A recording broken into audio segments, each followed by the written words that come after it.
Hey, good morning, fellas. I want to briefly talk with you guys this morning about two new policies that just came down from headquarters. I know you've all read them, and I saw that you signed your DocuSign spreadsheet acknowledging that you received them. I've been hearing some concerning chatter about their content and speculation of their legality. We'll review them and make sure we're all on the same page moving forward. First, let's talk about the new social media policy. As you guys could probably guess, this policy was a long time coming. The social media storm is exploding in popularity. It's mainstream in today's societal norm. We've talked multiple times on a shift level on the importance of maintaining our professionalism and a certain social awareness in regards to representing the organization both on duty and off. Having said that, the purpose of the policy is relatively straightforward, and to establish some procedures for the Lebanon Fire Department and its members, clarifying what is okay and what's not okay to post on social media. Social media networking policies, content sharing sites in general. I know what some of you might be thinking, that this somehow limits your First Amendment right to free speech, or that the fire chief can't control what you're doing on your own time. But listen, I'm urging you to all make sure you really truly understand what's being said and what's being laid out in this policy. It's not just to keep your jobs safe, but the organization in good standing with the citizens who pay our salaries. We have an obligation in maintaining the public's trust, and as such are very much subject to public opinion. Listen, I know how firemen think. I was in your shoes once too. But I'm advising you not to test the waters on this. Any violation of that policy could result in disciplinary action. You don't want to be caught sharing social media posts with any political views, anything that might shed some bad light on the fire department, regardless of if you're on duty or not. I was doing some case review the other day for one of my college classes, Political and Legal Foundations of the Fire Service. Coincidentally, in the book Fire Service Law, the author, Lawrence Bennett, provides a case in which a police officer lost his job due to posting inappropriate content in his off-duty time while wearing a police uniform. Believe it or not, he appealed to the U.S. Supreme Court, who upheld the lower court's ruling that his First Amendment right was not, in fact, had any factor in his termination. Anyway, I printed a copy of the link just for you guys. City of San Diego versus John Roe, and I gave you a link to their website. To the article.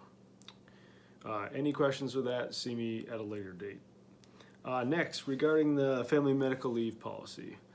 This one's a little bit more straightforward as it pertains to the law, but you'll need to know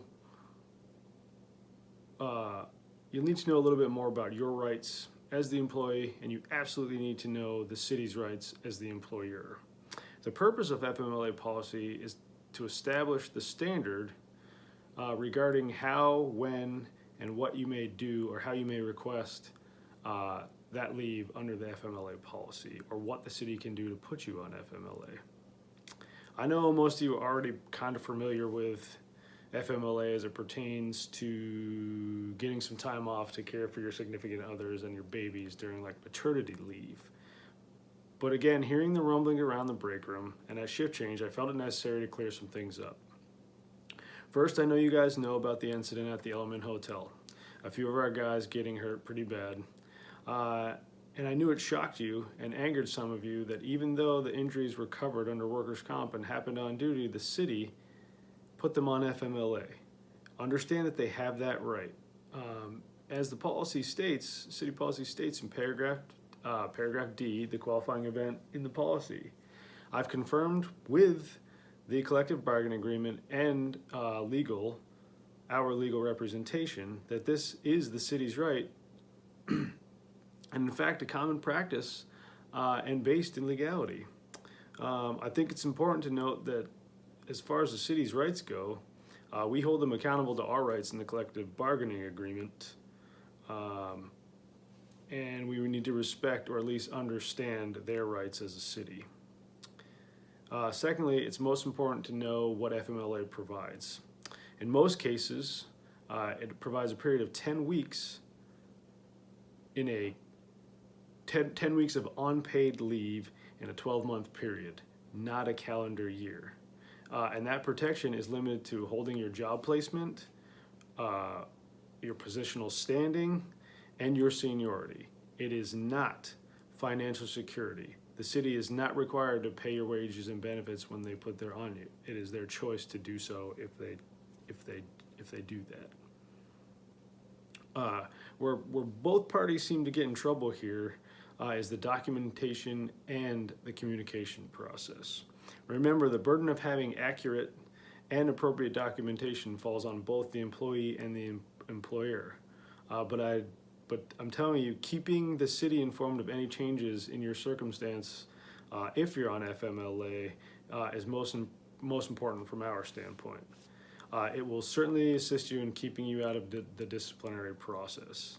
Listen, life happens, our people get sick, our families get sick, and we need time to care for them. Litigation most often centers around either party not holding up that side of their bargain. It's that simple.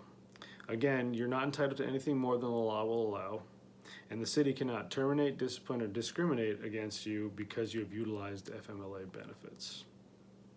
The take home here, guys, is this.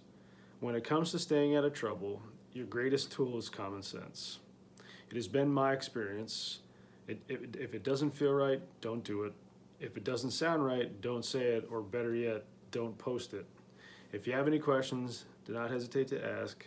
Please communicate your needs to your immediate supervisors or myself. We'll do everything we can to help you guys out. That's all I got. Thanks. Be safe.